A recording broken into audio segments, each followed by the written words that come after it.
watching The Last Word. I'm Marya, Shakil. The brazen broad day shooting of Sukhdev Singh Gogamedi has led to widespread protests on the ground, with Rajput organizations calling for bandhs and protests throughout Rajasthan. Remember, Rajputs are a key vote bank for the BJP. BJP leaders Rajendra Rathore, among others, have written a letter to the governor demanding an NIA probe. Several questions have been asked about Gogamedi, the leader of the Shri Rastriya Rajput Sena, who was expelled from the original Rajput Karni Sena. Gogamedi himself has close to 30 cases against him, with the Rohit Godara gang claiming responsibility for his murder. Police sources say it could be inter-gang rivalry that could have led to his killing. First up the story, then the debate. Protests across Rajasthan after Sukhdev Singh Gogamedi was shot dead in his home in Jaipur by three men who had come to have tea with him. The daylight murder has led to protests and exposed the political fault lines in the state. The BJP is now asking for an NIA probe. ये पूरा मामला मेरी मांग है कि NIA इसकी जांच करे और जो मांग पत्र उन्होंने दिया है, आज राजधानी सहित सब जगह पर लोग सड़कों पर उतरे हुए हैं, उन मांग पत्रों के अनुसार मुआवजा दें, नौकरी दें और उसके साथ साथ पूरे मामले को मैं केंद्र सरकार के गृह मंत्री जी को भी पत्र लिखूंगा कि NIA इसको टेकअप करे. The Rajasthan police meanwhile has identified the two shooters, Rohit Rathore and Naveen Fauji, who were probably hired killers for the job.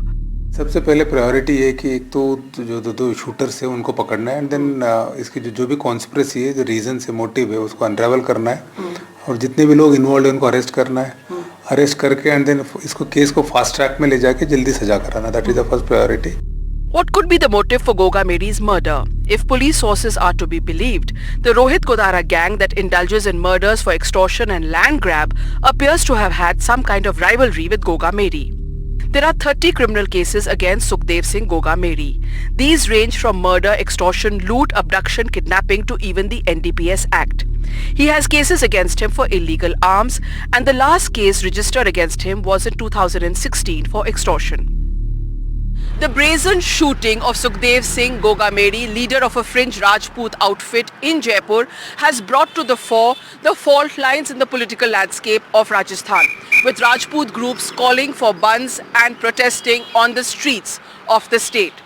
There's also a larger question about the police's role in this entire case when he asked for protection and was not provided. But ironically, Gogamedi himself has a history sheet with several cases of extortion, abduction and even murder against him. And that could have been one reason why the police did not provide him protection. In Jaipur, with camera person Sushil Kumar, Harsha Kumari Singh, NDTV. And going straight to Jaipur, where my colleague Harsha Kumari Singh is joining us live. So Harsha, as you were reporting, family and Rajput groups have decided to take back the agitation because there has been an assurance that has been given that the case will be handed over to the NIA. So as far as tomorrow is concerned, it is likely that the streets of Jaipur will not be seeing any violence or protests. Well, yes, I think so, because, you know, the family has had a conversation with Rajendra Rathore. And now, after that conversation, the police has also signed on those demands. You know, that the people who, for example, the fact that he asked for protection and he was not given protection. He'd apparently lodged an FIR also. He'd asked for protection. It was not given to him. So action will be taken against the police personnel responsible for that. Also, you know, the fact that the accused in this case appears to be Rohit Godara, who is outside the country. So that's the reason why they want the NIA to take over the case. In fact, Rajput groups want the NIA to take over the case so that at least they can move forward and they can be an end to this kind of gang war. Because if the gangster is going to be sitting abroad and it is not in India anywhere, then the Rajasthan police in that sense has its limitations. So that's the reasoning behind that. And it's not just the family, it's also the Rajput groups who have agreed to this. They've had conversations with the BJP leadership. Of course, right now there is no government in place. So BJP leader, former leader of the opposition, Rajendra Rathore, has written to the governor, and probably the governor will then move forward and write to the Home Ministry. So that's the procedure that will be followed, and then if the NIA agrees, the case will be handed over to them. All right. Harsha, appreciate your time.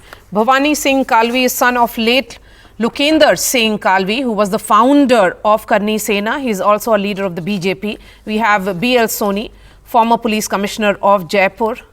Swarnim Chaturvedi is General Secretary of the Congress Party. We also have Avinash Kalla, senior journalist. Bhavani Singh Kalvi, beginning with you, who do you think is behind this daylight murder?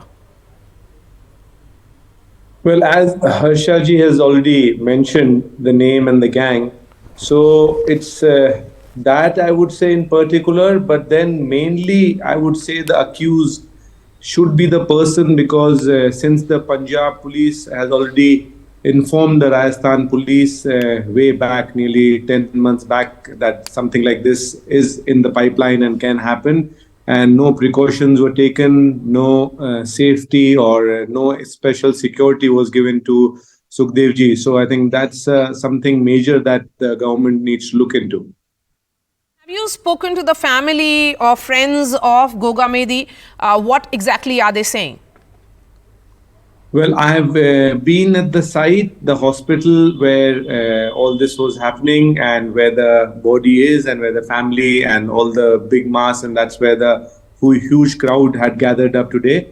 And I could not find anything personal that anybody said that he's had any personal issues that would give any hints for something like this to occur. Yes, you know, if you look at this entire transformation that happened, you know, he became a social crusader, but before that, he has had a very murky past. He had more than 30 cases of extortion, murder, loot, abduction against him. Yes, well, I would say that's what your reports also said earlier, and those things. But maybe those have been too far back, that he's then continued and got into a new field. But I don't think so. Those old cases would be connected to the present situation that has happened now. And I would then, on the other hand, I would say that whatever, at least everything was in the limelight. There's no rumors about anything. The police officially did inform, and he did ask as a citizen for security. And I think that is something which should have been given and looked into. And what exactly did your late father, Lukender Singh Kalvi, who was the founder of Karni Sena, have to say about Gogamedi? For him personally, he became Adhyaksh. Gogamedi ji was made the Adhyaksh, announced the Adhyaksh for the Karni Sena for a small period. And what I would say, especially to you during those times, I never really stepped much into this field. This is new for me, and I'm just taking as it is coming, and I have not heard anything bad as such from my father about him. When was the last time you got a chance to meet him? And, you know, because if he had conveyed to the police about the threats that he was receiving, did he tell you the threats were coming from where? No, I met him recently, probably a month back, again at a SMS Saviman Singh Hospital, where a police constable who was shot by people who were trying to thief a motorcycle or something. And that's where I met him, but we've never had any discussions, anything in this line. Okay, what exactly was discussed between the two of you when you met him a month ago? Well, nothing. Generally, it was just regarding the case that happened, the unfortunate incident that happened at the SMS, and everybody was there for a cause to try and get the constable, his family, the whatever rights that they could get from the government, okay, whatever aids. Mr. Kalvi, continue to stay with us, because this is playing out in the domain of politics as well. Avinash, coming to you, you know, here is someone who was a gang member. He has been killed by another gang member. There is a gang war which is at play. What does it tell you about the state of law and order in the state of Rajasthan? You know, he certainly gave access to those people who were his shooters. They came to his, living room. They were sitting with him in his living room, and then they shot him inside his house. Marya, it's a sad thing playing out in Rajasthan. Gang wars and criminal incidences like this have grown in numbers. This is not what we are seeing for the first time. This has happened in the past as well. And this is something that the buck stops with the outgoing Chief Minister, Mr. Ashok Gehlot, who doubled up as the Home Minister as well. It is not just the case of Mr. Gogamedi. We had Raju Tehad. We had scenes where criminals walked into a police station, opened fire, and took another one of their colleagues out of the prison. So we had seen those bizarre incidents, and day by day, the law and order situation has been deteriorating. We have discussed it through the elections as well. And this I believe, is going to be the biggest challenge for the incoming government to have a full-time and do you think that because there is a very peaceful state, that period of no government in the state till the time a new government is formed, and that is the reason why this period was chosen for this murder? Absolutely. It was very well planned out because of the model code of conduct that was in place. Reports suggest that Gogamedi had his own 6 armed personnel to guard himself. The route leading to his home was very well under security. There were cameras, high definition cameras were put in place. But because there was a code of conduct that was in place, the arms were to be kept at police station. So he just had one security guard with him. And they chose the day after the results, when the police would be least on the ground so that they could escape very easily. So it was all planned very meticulously. Things were planned to the T, and they were able to run away. I think both the absconders, both the murderers have been identified, but they are still at large. Yes, and just look at the sheer brazenness. You have a Facebook post of the killer, Marya, that has been who goes online and confesses to killing him and says that he did so because he was a part of some, supporting some other rival gang. So my question is that Swarnim Chaturvedi, law and order is one issue which led to the exit of Ashok Gehlot. Will you take responsibility that you have, in a way, created an atmosphere which led to these kinds of gang wars and open fight between two groups? Marya, I should remind you that government in Rajasthan has been changed. We have lost election, now the BJP has to form the government, and all the administration that is being run by the Raj Bhavan, not by us. And BJP leaders are giving directions to the police what they should do, what they should not do. We are not running the administration right now. This is the model code of conduct. We are not running administration. And one thing that I should tell, and people should know, that in this incident, this is very unfortunate and shocking incident. The gang involved is an international gang, that is Canada or US based gang.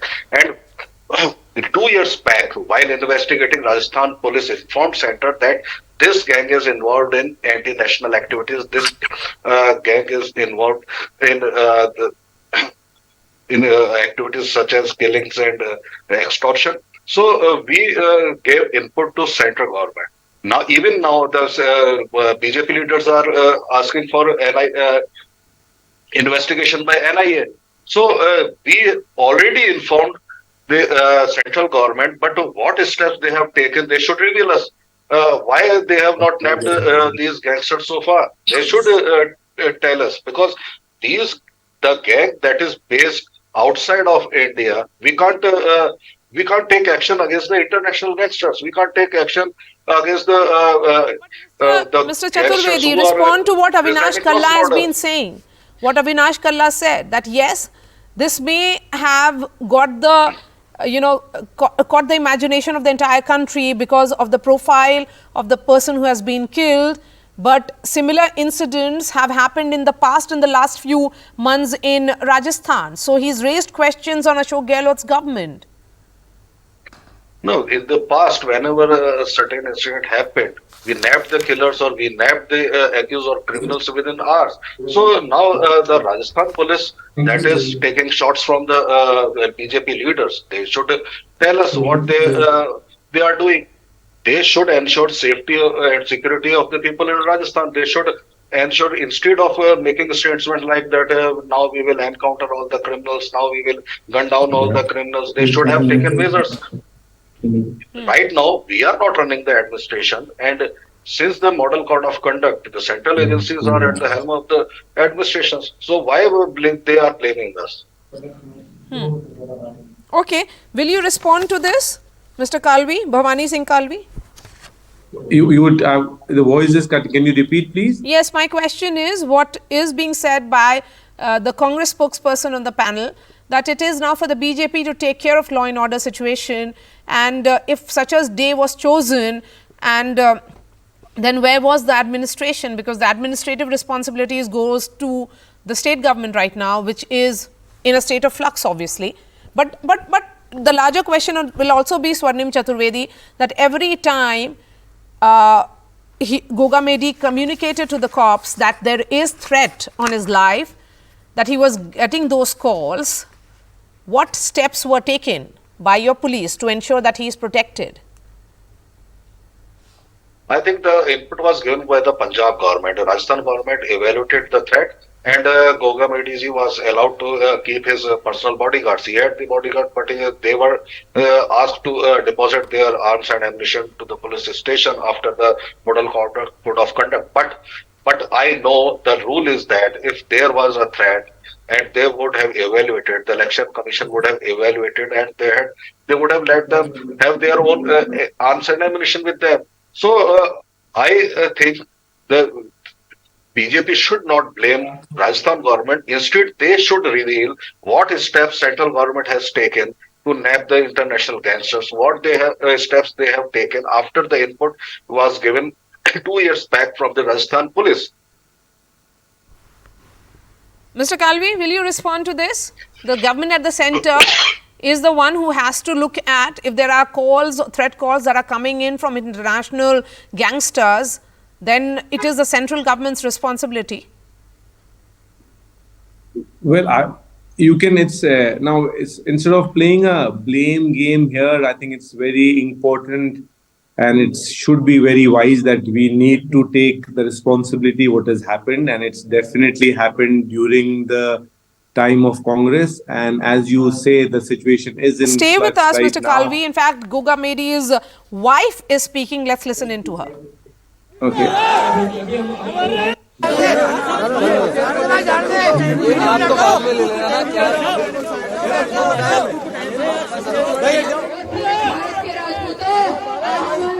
आपकी ये बेटी, आपकी ये बहन, please ज्यादा से ज्यादा संख्या में आइए। आज सुखदेव सिंह उनका निशाना बना है, कल आप में से या मेरे में से भी बन सकता है, इसलिए आज नहीं तो कभी नहीं। सारी कौन है? सारी कौन है? हमारी कौन है? Okay, how will this be playing out now, Avinash Kalla?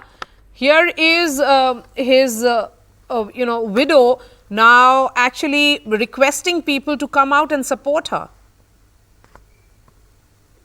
Marya, it's a very sad situation, as we see with both the political parties, representatives there. They're just passing. It's an ironic state for citizens in the state who are left helpless.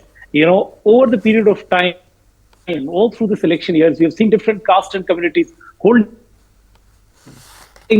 big rallies, show their strength, and cause a lot of distress to the common people. I don't see that as a great move. I believe sometime back the statement was issued that the family has accepted what was being offered from the government. I hope tomorrow there is no more protest and chaos on the streets of the state, because today Jaipur just looked like an empty city, and at many places we have seen or heard about incidents of tires being burned. We will try and fix that line with Avinash Kalla, because there seems to be some problem with that line. Mr. Kalvi, it looks like that after this kind of appeal, the protests will continue even tomorrow. Would you appeal to the protesters to keep peace and not threaten violence? Well, yes, definitely. Because that's the only way that you would probably eventually get to something positive. Because then, if you get into the violent side, then you lose your concentration from what you're trying to achieve, really. And the charge that is coming in from the Congress party, how do you view that? That when Sorry, it was what the- communicated to the central government 2 years ago that he was facing threats from international gangsters, they did not act. Well, I would. This is something that what the Punjab police had informed was not exactly from the international gangsters. What they had said was the threats that they heard from the jail there, that what the conspiracy was going to happen, and they had informed the state here. And then what I was continuing that time, that I would say is better to take blames and then accept the responsibility that where we've lost out on a citizen, and because of that mistakes that we've been, the carelessness that we've been, whatever has been neglected, we are, this present day holds that responsible. But, Swarnim, the question, of course, is that what happens in Rajasthan now onwards, because if these calls are being made to gather in huge numbers, and this is being made, of course, to the Rajput community, because the caste fault lines are also on the surface, how will it really pan out? Marya, I think, everybody would, obviously, nobody wants to get injured or take things the wrong way, because at the end, your own people, your citizens, or I would say the state's property gets affected, and which is not in good for anybody. So whatever the best would be done will be done, but then these are big mobs, and things can always provoke, and anything can start from there. But I'm sure best will be done from all sides. Respond to this. What is going to happen in the next 24 hours?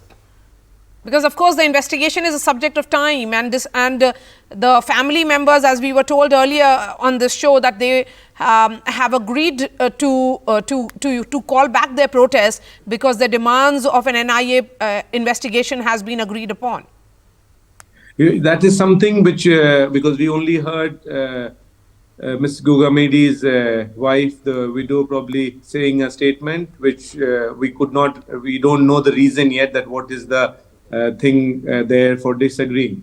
So let's try and find that out. Okay, and then Avinash, will you please respond to it, politically speaking, because the government formation is still taking time? It's another thing that timing of this whole, seen it in numbers, that any incident related to caste happens, everything lobbies around and they try to push it. It's very unfortunate to see political parties playing politics on the death of a human being. But I see the protests would continue. If the widow has made a statement, it would not be of the extent we have seen today, but we will see protests tomorrow. And we will see more politics happening and more comments flying from the both sides. But one thing remains perennial, that the biggest challenge for the incumbent government is to restore peace and law in the state of Rajasthan, because another couple of months and we are getting into elections, all these communal and caste fault lines will be explored to the hilt. All right, Mr. Kalvi, Swarnim Chaturvedi and Avinash Kala, appreciate your time. Shifting focus to an interesting story that is coming in from Mizoram, where political history was scripted as, for the first time, 3 women candidates at a time that elected, of 3 women candidates elected together to the 40-member state assembly. The most talked about is a 32-year-old radio jockey and a TV presenter who is also the youngest MLA of Mizoram. Here's that story. Thanks so much for watching.